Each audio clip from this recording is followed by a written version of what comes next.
बिस्मिल्लाहिर्रहमानिर्रहीम। अस्सलाम वालेकुम। क्लास 7, उम्मीद है आप सब खैरियत से होंगे।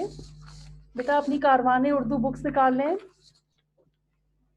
और रफ कॉपीज़ अपने साथ रख लें, पेन पेंसिल्स अपने पास रख लें। कारवाने उर्दू सफ़ा नंबर 48, पेज नंबर 48। दादी ज़मानी। कहानी को उस्ताद मोहतरम की ज़बानी तवज्जो और इन्हिमाक से सुनिए। मैं इसकी रीडिंग कर रही हूँ, आप लोग ध्यान से सुनिएगा। उनका असल नाम तो ज़मानी बेगम था, मगर वो मोहल्ले भर के बच्चों की दादी ज़मानी थी। दादी ज़मानी की उम्र किसी भी तरह 90 बरस से कम ना होगी। वो नाबीना भी थी, मगर बीमार हरगिज़ ना थी, बल्कि जिंदादिली की जीती जागती मिसाल थी। उनका घर गली के नुक्कड़ पर वाक़ था और मोहल्ले भर के बच्चों की बेहतरीन आमाजगा था। बात दरअसल ये थी कि उनका घर वसी रकबे पर बना हुआ था, जिसके बीचों बीच एक कमरा और आगे एक छोटा सा दालान था, जिस पर खजूर के पत्तों की छत पड़ी हुई थी। दादी ज़मानी का सारा दिन उसी दालान में एक चारपाई पर गुजरता और उनके घर का बड़ा सारा सहन बच्चों के लिए खेल का मैदान बन जाता। बच्चे इस खुले सहन का फ़ायदा उठाकर खूब मज़े से मुख्तलिफ खेल खेलते। दादी ज़मानी घर में बिल्कुल तन्हा होती, इसीलिए बच्चों के आ जाने से उनके घर में खूब चहल पहल हो जाती और उनका दिल भी लग जाता।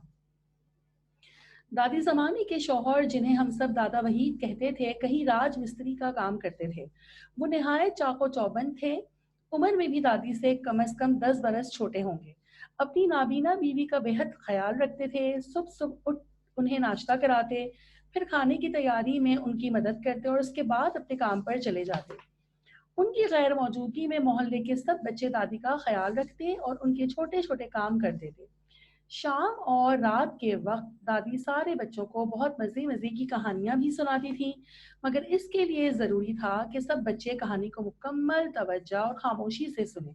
जो ही कोई बच्चा कहानी के दरमियान बोलता, सज़ा के तौर पर दादी हाथ से झलने वाला पंखा खींच कर उस पर दे मारती और उनका निशाना नाबीना होने के बावजूद ऐसा पक्का था कि मजाल है वो पंखा उस बच्चे को ना लगा हो जो कहानी के बीच में बोला हो। दादी की बच्चों से ये भी फरमाइश होती कि बच्चे भी उन्हें किताबों से कहानियां पढ़कर सुनाएं और जो कहानी उन्हें ज़्यादा पसंद आ जाती वो उसे बार बार सुनती, यहाँ तक कि हम आजिज आ जाते। कभी वो किसी बच्चे से नाच सुनती तो किसी से मिली नगमा। कभी वो बच्चों के साथ मिलकर खुद भी कोरस के अंदाज में गीत गाती। उनकी आवाज़ भी अच्छी थी। मोहल्ले भर की तमाम शादियां दादी के गीतों के बगैर अधूरी समझी जाती थी। वो अमीर खुसरो के शादी ब्याह के गीत बहुत रचाव से गाती थी। मोहल्ले में जब भी कभी महफिल मिलाद मुनअक़िद होती तो दादी उसमें ज़रूर नात ख्वानी करती। दादी ज़मानी हम सब बच्चों की दोस्त थीं। कभी कभार इस दोस्ती में लड़ाई झगड़ा भी हो जाता और कुछ दिनों के लिए सिफारती ताल्लुकात भी मुनक़ते हो जाते, मगर ख़त्म ना होते। यहाँ पे सिफाती ताल्लुकात से मुराद है आना जाना, और मुनक़ते हो जाना मतलब ख़त्म हो जाना। एक बार दादी ने मुझसे वही मिली नगमा सुनना चाहा जो मैं उन्हें सुना सुना कर तंग आ गया था। मैंने इनकार कर दिया। बस मेरा इनकार करना था कि उन्होंने मुझे अपनी राजधानी से निकलने का हुक्म दे दिया। बज़ाहिर तो मैं उससे खफा था और उनके घर नहीं जा रहा था, मगर दर हकीकत ऐसा हरगिज़ ना था। मैं रोज़ाना चुपके चुपके बगैर आहट के उनके घर जाता और उन्हें देखकर वापस चला आता। दादी की एक आदत ये भी थी कि वो तन्हाई में खुद से बावाज़ बुलंद बातें क्या करती थी। उन्हीं दिनों बर्तन मांजते हुए वो बुलंद आवाज से कह रही थी, 3 दिन हो गए वो मेरे बारे में नहीं आया, अल्लाह खैर करे, सचमुच नाराज हो गया है। फिर अगले दिन वो दीवारें पकड़ पकड़ कर हमारे घर आ गईं और अम्मी से मेरी शिकायत की। लो बताओ, मैंने जरा सा क्या डांटा कि नाक लगा ली और अब तक रूठा बैठा है।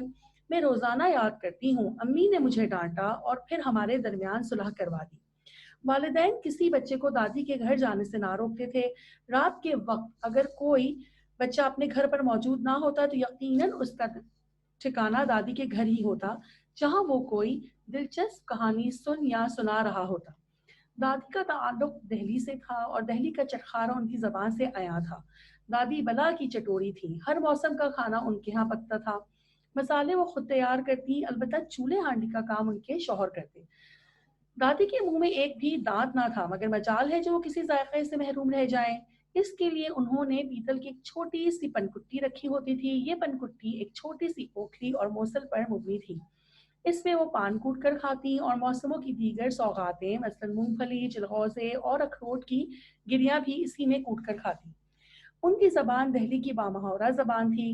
چھوٹی سی عمر میں ہم نے ان کے ساتھ رہنے کی وجہ سے بہت سے محاورات سیکھ لیے تھے اور پھر بعد میں اردو میں ایم اے کرتے ہوئے بھی ہمیں بہت کم لغت کا سہارا لینا پڑا. دادی اندازے سے اپنے سارے کام بخوبی کر لیتی تھی، مثلاً جھاڑو دینا، برتن دھونا، سبزی کاٹنا، مسالے تیار کرنا، سر میں کنگھی کرنا اور چوٹی گھومنا وغیرہ.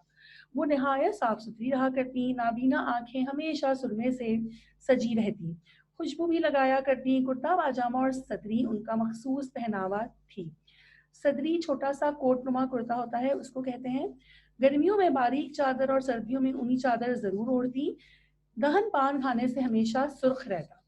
رمضان میں عید کے موقع پر وہ خصوصی تیاری کرتی. نابینا ہونے کے باوجود بچوں سے ان کے کپڑے اور جوتے منگوا کر انہیں ہاتھوں سے ٹٹول ٹٹول کر دیکھتی اور ان پر اپنی رائے دیتی. ہم دادی کو عید کارڈ بھی دیا کرتے تھے جسے وہ ہم سے ہی پڑھواتی اور بہت خوش ہوتی. عید پر وہ بہت سی دعاؤں کے ساتھ ہمیں 1-1 روپیہ عیدی بھی دیتی. دادی بھلی چنگی تھی، انہیں کوئی بیماری نہ تھی، بس بخار چڑھا، پھر چپ لگ گئی اور وہ بستر سے جا لگی. ہر وقت ہنسنے بولنے والی، کہانیاں اور گیت سنانے والی یہ چڑیا بالکل خاموش ہو گئی. میں ان دنوں 7ویں جماعت میں پڑھتا تھا. حسب معمول اسکول جانے سے پہلے دادی سے ملنے گیا. دادا نے کہا ان کے قریب بیٹھ کر سورہ یاسین پڑھو. میں نے ایسا ہی کیا اور اسکول چلا گیا. اسکول سے واپس آیا تو دادی سفر آخرت پر روانہ ہو چکی تھی. میں پھوٹ پھوٹ کر رو رہا تھا. میں ہی کیا، سارے بچے افسردہ تھے کہ ان کی اتنی پیاری دوست ہمیشہ کے لیے ان سے بچھڑ گئی تھی. میں نے زندگی میں پہلی بار کسی مرحوم کی آخری رسوم میں شرکت کی اور دادی کو اپنی دعاؤں کے ساتھ رخصت کیا. آج پیچھے مڑ کر دیکھتا ہوں تو اندازہ ہوتا ہے کہ ہمارا بچپن بھی کتنا سادہ اور معصوم تھا اور اس دور کے لوگ بھی کتنے سادہ لوح اور معصوم تھے. آج کسی محلے میں کوئی دادی زمانی نہیں جو بچوں کی تربیت کر سکے اور انہیں سچے اور مخلص دوست ہونے کا احساس دلا سکے. شاعر نے ٹھیک کہا ہے کہ ایک نیا دور جنم لیتا ہے، ایک تہذیب فنا ہوتی ہے. بچوں، یہ دادی زمانی کا ایک شخصیاتی مضمون تھا جو میں نے آپ کو بھی ریڈ کر کے سنایا. اب سرگرمیاں ہیں، صفحہ نمبر 52، 52 پیج نمبر. اس پہ سوالات کے جوابات ہیں. پہلا سوال ہے، بچوں کے لیے دادی زمانی کا گھر بہترین ٹھکانہ کیوں تھا؟ اس کے لیے پھر سے آپ کو صفحہ نمبر 48 پہ آنا ہوگا. صفحہ نمبر 48 کا جو پہلا پیراگراف ہے اس کی 5ویں لائن، 5th لائن پہ ایک جملہ ہے، اس کو مارک کیجیے. آنسر نمبر 1 ہے وہ آپ کا. ان کا گھر وسیع رقبے پر بنا ہوا تھا.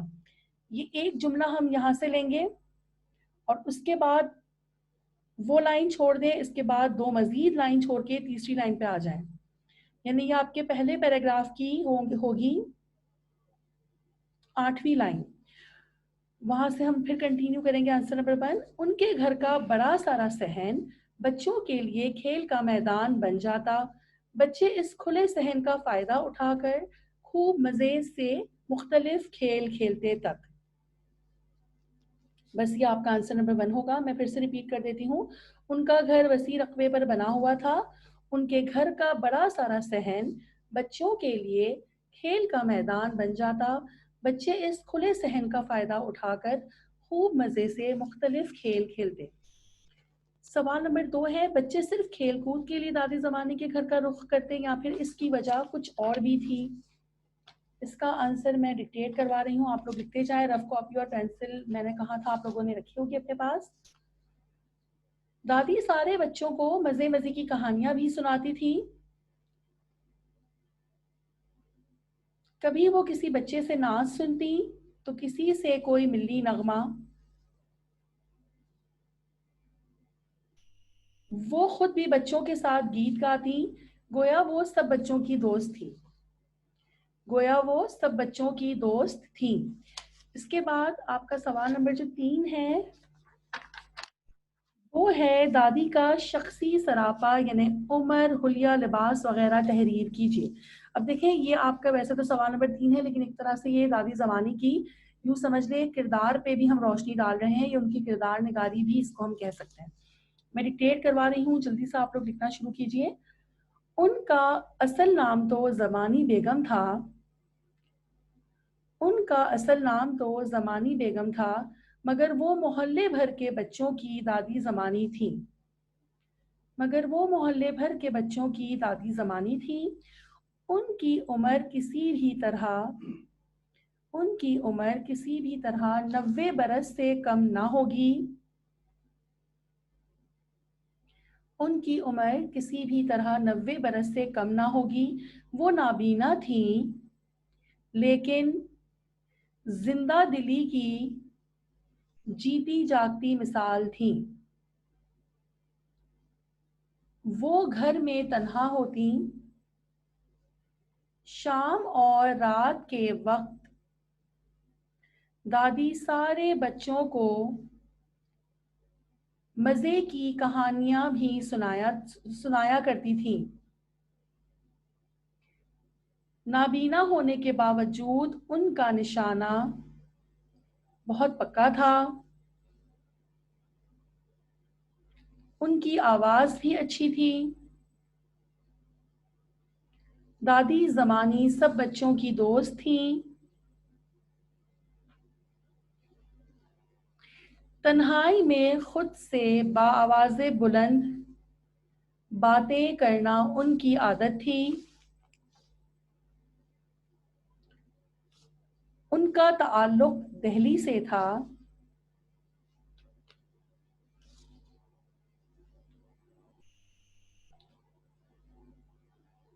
और दिल्ली का चटखारा उनकी ज़बान से आया था।